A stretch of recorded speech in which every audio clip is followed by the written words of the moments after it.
पाकिस्तान के पहले मुंतखब वज़ीर-ए-आज़म ज़ुल्फ़िकार अली भुट्टो शहीद को बिला वजह अवामी लीडर नहीं कहा जाता। वो पैदा तो एक जागीरदार घराने में हुए, लेकिन फिर अवामी हो गए और मरते दम तक अवाम की बात ही करते रहे।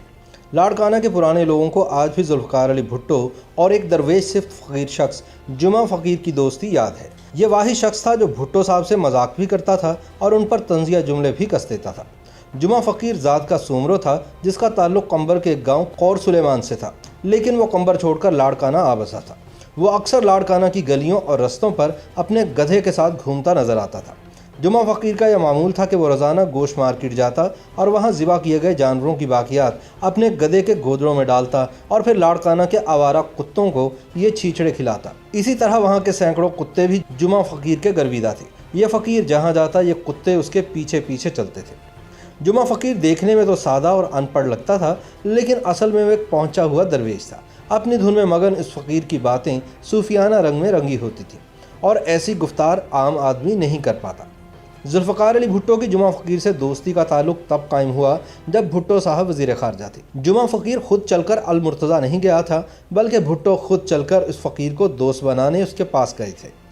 किस्सा कुछ यूँ था कि किसी ने भुट्टो साहब से कहा कि लाड़काना शहर में एक फ़कीर ऐसा है जिसकी बातों में कमाल की दानाई छुपी है। भुट्टो साहब को बहुत तजस्सुस हुआ और उन्होंने फ़कीर को अपने घर लाने के लिए अपने कारिंदों को भेजा। जब कारिंदों ने उसे कहा कि भुट्टो साहब आपको बुला रहे हैं, तो उसने कहा कि जो मुझे मिलना चाहता है वो खुद मेरे पास आए, मैं भला क्यों जाऊँ। भुट्टो साहब को पता चला कि वो ऐसा कह रहा है, तो वो गाड़ी में बैठकर जुमा फ़कीर से मिलने के लिए निकल पड़े। जुमा फ़कीर भुट्टो को कैनेडी मार्केट में एक पीपल के दरख्त के नीचे अपने गधे को घास खिलाने में मशगूल मिला। भुट्टो साहब गाड़ी से नीचे उतरे और फ़कीर के पास पहुँचे। फ़कीर ने देखते ही कहा, भुट्टो कैसे आए हो। भुट्टो साहब ने कहा, फ़कीर हाज़िरी के लिए आया हूँ। फ़कीर ने जवाब दिया कि मैं कोई उस्ताद हूँ जो हाज़िरी भरने मेरे पास आए हो। भुट्टो साहब ने कहा, चलो यार दोस्ती कर लेते हैं। जुमा फ़कीर ने कहा, दोस्ती रखना आसान है, निभाना बहुत मुश्किल है। इस पर भुट्टो साहब ने कहा कि तुम दोस्ती करके तो देखो, बाकी तुम अपनी मर्ज़ी के मालिक हो।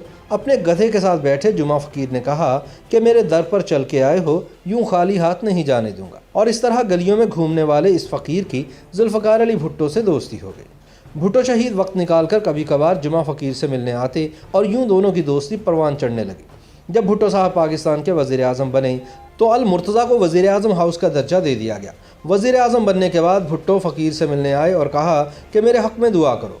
फ़कीर ने कहा, लगता है कि वज़ीर-ए-आज़म बनकर खुश नहीं हो।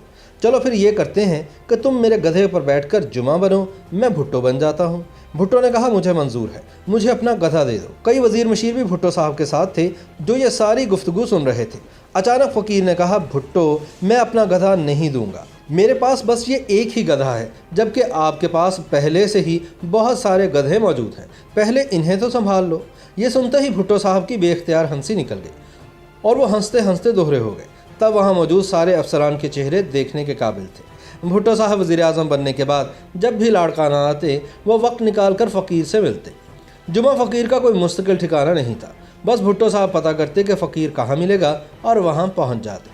जुमा फ़कीर का आखिरी ठिकाना एक कब्रिस्तान में बनी एक झोंपड़ी थी। एक रोज़ भुट्टो मिलने गए तो उन्होंने जुमा फ़कीर से कहा कि मैं तुम्हें घर बनवा कर देता हूँ। फ़कीर जलाल में आ गया और कहने लगा कि आज आपने बोल दिया है, लेकिन आइंदा बोला तो हमारी दोस्ती यारी ख़त्म। एक बार भुट्टो साहब मोइंजोदड़ो के एयरपोर्ट पर उतरते ही बोले कि मुझे जुमा फ़कीर से मिलना है। प्रोटोकॉल वाले वो रूट लें जहाँ जुमा फ़कीर के मिलने के इम्कानात हो। काफ़िला चला और बिलाखिर जुमा फ़कीर बाकरानी रोड पर अपने गधे के साथ नज़र आ गया। भुट्टो साहब इससे मिले और कहा कि फ़कीर आज रात का खाना मेरे साथ खाओ। फ़कीर बोला कि एक शर्त पर खाना हम दोनों अकेले में खाएंगे। भुट्टो ने पूछा, वो क्यों? फ़कीर बोला, ये जो तुम्हारे आदमी साथ होते हैं बड़े भूखे हैं, सारा खाना ये खा लेंगे और हम दोनों के हिस्से में हड्डियाँ ही आएंगी। भुट्टो ने बात सुनते ही कहकहा लगाया और बोले कि मुझे आपकी शर्त मंजूर है। इस पर फ़कीर ने कहा कि एक और भी शर्त है, सस्ते में जान नहीं छूटेगी। तुम और मैं खाना खाएंगे, लेकिन मेरे बेज़ुबान गधे ने क्या कसूर किया है? क्या इसका पेट नहीं है? इसको भी खाना खिलाना होगा। भुट्टो ने कहा, मंजूर है फ़कीर, मंजूर है। दावत से 1 घंटा पहले भुट्टो साहब ने उस वक्त के डिप्टी कमिश्नर लाड़काना खालिद अहमद खरल और SP मोहम्मद पंजल जुनेजो को अहकाम दिए कि जुमा फ़कीर को अल मुर्तज़ा लाया जाए। डिप्टी कमिश्नर और SP ने DSP इनायतुल्लाह शाहानी से कहा कि जुमा फ़कीर को ढूंढो और उसे प्रोटोकॉल में अल मुर्तज़ा लेकर आओ। जब डीएसपी जुमा फ़कीर को ढूंढने में कामयाब हुआ तो फ़कीर ने अकेले जाने से इनकार कर दिया और कहने लगा कि हम दोनों की दावत है, मेरा गधा भी साथ जाएगा, वरना जाओ, मैं नहीं जाता तुम्हारे साथ। अफसरान बहुत परेशान हुए और ये बात भुट्टो तक पहुंची, जिस पर भुट्टो ने कहा कि जुमा फ़कीर के गधे को भी साथ लेकर आओ। यूँ जुमा फ़कीर ने भुट्टो साहब के साथ दावत उड़ाई और अपने गधे को भी खूब घास खिलाई। सन 1979 में भुट्टो साहब की शहादत के बाद जुमा फ़कीर अक्सर उनकी कब्र पर जाता था। लाड़काना के इस दरवेश फ़कीर ने आखिरकार सन 1990 में ये जहां छोड़ दिया और यूँ कायदे अवाम और उनके गरीब दोस्त की लाजवाब दोस्ती अपने अंजाम को पहुंची। YouTube पर गूगली न्यूज देखने के लिए youtube.com की सर्च बार में गूगली न्यूज टीवी टाइप करें। गूगली न्यूज के पेज पर सुर्ख रंग के सब्सक्रिप्शन वाले बटन पर क्लिक करना ना भूलिए। YouTube पेज पर अपलोड होने वाली वीडियोस से बाखबर रहने के लिए बेल आइकन पर क्लिक कीजिए। आपको हर नई वीडियो के बारे में नोटिफिकेशन मौसूल हो जाएगा।